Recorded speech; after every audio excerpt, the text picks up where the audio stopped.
I'm glad you're asking this question. You know, when you've been married just a year, you have a chance to establish what we call honeymoon habits. That's true. These are little behaviors that'll carry you down through the decades of marriage and can be very powerful.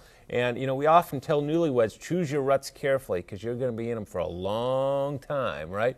Well, here you are asking an important question to kind of carve some grooves into your relationship that'll be healthy. You know, that's really true. One of my favorite kind of little tips or skills for arguing well is just this simple thing we call, you know, the conflict card.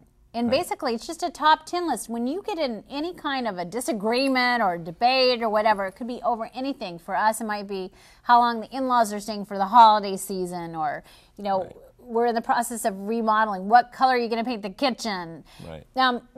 You know, and we get locked in a disagreement, you'll stop me and say, okay, 1 to 10, how strongly do you feel about this? And I'll have to think about it, okay?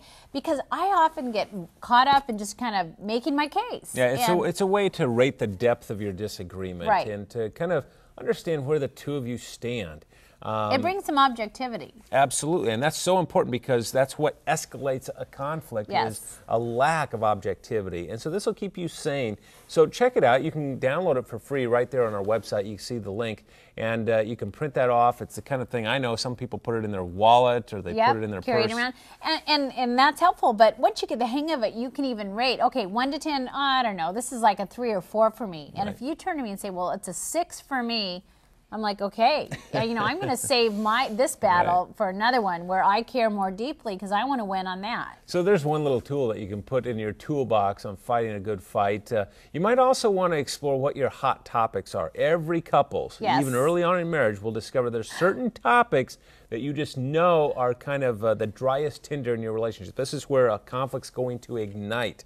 And so pay attention to those. It just might be the chemistry between you on that issue or just a basic disagreement. And it could be in-laws. It could be how you spend your money. It could be whether you golf. It could be a million different things. For me, it's always our schedule. And you know that when you bring it up, I could just react instantly. Because it's always overbooked and you feel like I'm putting stuff on. So be aware of what the hot topics are when you get into those conversations, that you're coming in with a kind of a rational perspective and not when you're hungry and not when you're tired, because when you bring that into the conversation, you know it's a disaster. It's a bad recipe. Right, absolutely. So great question. I'm glad that you're asking it. It shows us that you're off to a great start. Right.